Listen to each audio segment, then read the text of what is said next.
Hey, it's Dr. Cody Rall with Techforpsych. So as I've been taking people on for coaching, I've been getting the question, what was the process like for you? How did you get into meditation? And how did it evolve over time to where you're at now?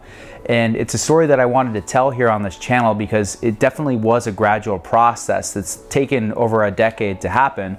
And it's an interesting story because I think it layers on these different levels of understanding of self-development and meditation. So I would say I first started to get into self-development in my late teens, early 20s. And that really was more about my body because I got into bodybuilding. I was inspired by people like Arnold Schwarzenegger, Lou Ferrigno, and others, just to be doing a healthy sport. I was playing hockey all throughout growing up, but I really took to weightlifting because I loved the idea of transformation. And just knowing that I could lift weights and sort of transform my body and do bodybuilding shows was really cool to me. And that was actually kind of a popular thing in Alaska. Long winters, not a whole lot to do. Might as well just go in the gym and lift weights all winter, and then in the spring do a bodybuilding show. So that was interesting. But in my early 20s, I continued my self-development journey because I became aware of different authors like Tony Robbins. Here's a book of his. Most notably, Awaken the Giant Within is a really good book to look into if you're interested in Tony Robbins. It's all about self-development, visualization, neuro-linguistic programming, or NLP as it's called. And the idea of NLP is rewiring your brain. So doing visualizations and different exercises to identify goals and alert your mind or your reticular activation system about opportunities that come your way that you can take advantage of. And Napoleon Hill's Think and Grow Rich was a big impact on me at that time as well. I do have that book, but it's up in my office because I keep it prominently displayed for any patients that are interested in that genre. So Tony Robbins, Tim Ferriss was a big influence on me as well. I've got some of his books around here. Here's his latest one, Tribe of Mentors, was really good. Tim Ferriss, awesome work, man. 4 Hour Work Week was a really interesting book and just like engaging my mind about business because I hadn't been aware of business before, and that was like kind of awakening of, oh my gosh, you can build a business and have a freedom lifestyle that's possible, and here's some steps of doing that. But all this was very mental. All this was very calculated. All this was very frontal lobe heavy self-development. And of course, I still use all those techniques today, but there is a point where I feel like all that knowledge, all those skills, all of the hardcore logical calculation stuff becomes too much. And there's a yin and yang, there's a balance to it. One of the books that I recommend to my clients is called The Power of Full Engagement, especially people that have focus difficulties at work. And The Power of Full Engagement, a big part of it is the rest and relaxation as opposed to the work aspect, because you need time to recharge. And the problem with all that other self-development stuff is, like I said, it was very frontal lobe, high beta, high theta, concentration, logical thought work that can really burn you out over time. You need to allow the brain just to get into a meditative state or a flow state and just be fun and be creative and engage different parts of the brain in that way and let the logical parts rest. So by the second year of med school, I had been using these self-development techniques and felt like I made a lot of progress, but I did feel like I was burning out. And we had this huge test at the end of the year called Step 1 that everybody was really stressed out about. And the amount of information that you had to memorize for that test was just ridiculous. So I was just feeling a very big, heavy weight on my shoulders, and it was difficult to find a time to recharge. And I was listening to a talk one day, and the speaker mentioned a book called The Power of Now by Eckhart Tolle. Now, Eckhart Tolle was a German that was living in Germany, and around the age of 29 was very depressed. He just couldn't get out of his head. He was constantly beating himself up until he had this realization one day, just this boom, this big epiphany of, quote, "You are not your mind." And that was huge. It was funny because the speaker that was talking about this book explained an experience where he had that realization and had a certain experience over a couple of days, similar to what Eckhart Tolle had, because when we made that realization, it was like, boom, you became very present and mindful and all the thoughts in his head ceased to exist. And he wandered around for about 2 years, just sitting on a park bench, just observing the grandeur of the present moment and just being in nature and just enjoying it fully and completely and being completely content and at peace. And later on, he wrote his 2 books, The Power of Now and A New Earth. And, you know, millions and millions of copies sold worldwide, one on Oprah, all this kind of stuff. He's very easy to look up if you're interested in learning about him. But it was funny because I had heard about that, and it actually happened to me. It was really weird because I read that book, made that meta level understanding, that step back, that you are not your mind, and realized that these repetitive thought processes that were going through my head actually weren't me. That it was my own brain getting lost in these thought processes. And this was before I knew anything about cognitive behavioral therapy, which is used in psychiatry and psychology with patients to break those repetitive thought loops.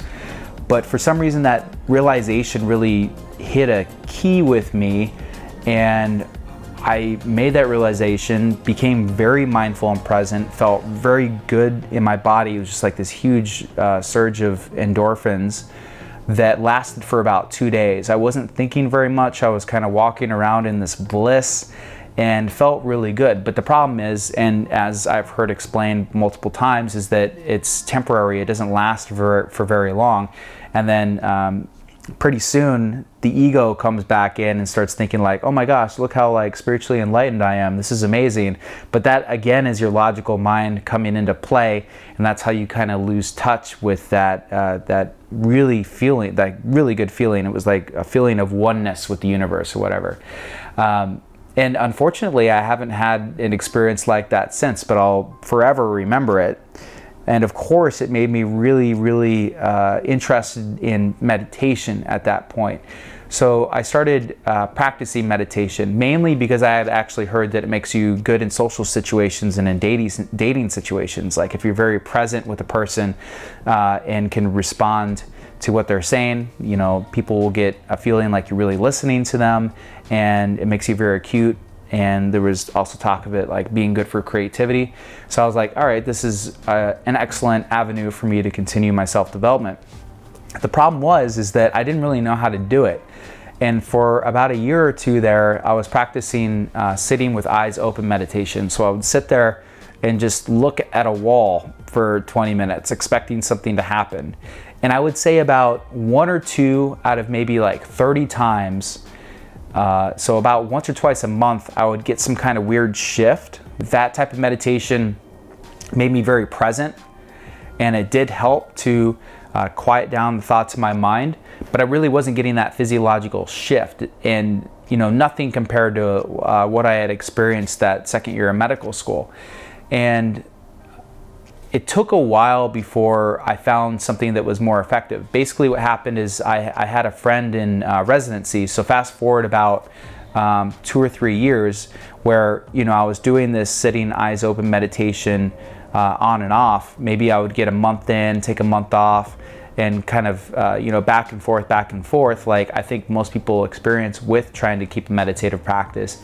But then I had a friend that was in my residency program introduced me to something called Headspace, and I loved Headspace. I really appreciated what Andy Puddicombe did, and if you want to check out his TED Talk, I've talked about it a couple of times on this channel, but his TED Talk is All It Takes Is 10 Minutes, and that really set me up for the idea that meditation is not only a reactive process that you can engage when you're stressed out, but also a preventative practice that if you practice it every morning, you're going to turn on and be in that headspace where you're less reactive to things that are happening during the day. And of course, at this point, you know, I'm seeing patients, I'm getting into the regular work life, the adult life. Things really start stressing you out at that point, in my opinion. And it's important to have distance between you and your emotions. So I really took that head on and did the Headspace app and felt that those exercises were excellent. That having that procedural pattern of understanding how to ground myself by, you know, feeling the seat beneath me, doing a body scan, visualizing positive energy filling me up from the toes all the way up to the top of my head. All these things really made me feel good. And because they made me feel good, it made me want to continue the practice. And then, all of that was before the Muse headband was out. And about that time, I was making YouTube videos and exploring different technologies that could benefit for self-development and mental health reasons. And I eventually purchased the Muse headband and started using it. Actually met the people that are in Interaxon, the company that makes the Muse headband, through being online and the Psychiatry Innovation Lab, and started using the device more and more. And what I've realized in the past year or so is that you can take those active processes and apply it to the Muse headband by using different ways to calibrate, by using different focus points that correspond to ancient chakras. That's something else that I've brought into my meditative practice in the last couple of years, is educating myself on yoga and chakras and other Kundalini techniques. And in doing so, I think that I've augmented the neurofeedback that you get from the Muse headband. And I think that all those coming together have really produced a very nice procedural program for myself and what I'm trying to share with other people to consistently get a big rush of endorphins and a feeling of oneness with your surroundings and all the other positive aspects that you can get from meditation with a much more consistent basis by using those different practices. So that's the layering that really happened so far with me, and I'm obviously still a work in progress, but that's what has happened so far with my journey of self-development, getting into meditation, and then layering those different skill sets on top of each other. At least a decade or more of work that has come into what I'm talking about now. So I hope you're getting value out of it, and I enjoyed talking about this process and this journey with you. If you have any questions, leave comments below. If you are interested in coaching with me, take a look at www.techforpsych.com/coaching. Dr. Cody Rall with Techforpsych. Thanks so much for listening. Talk to you again sometime soon.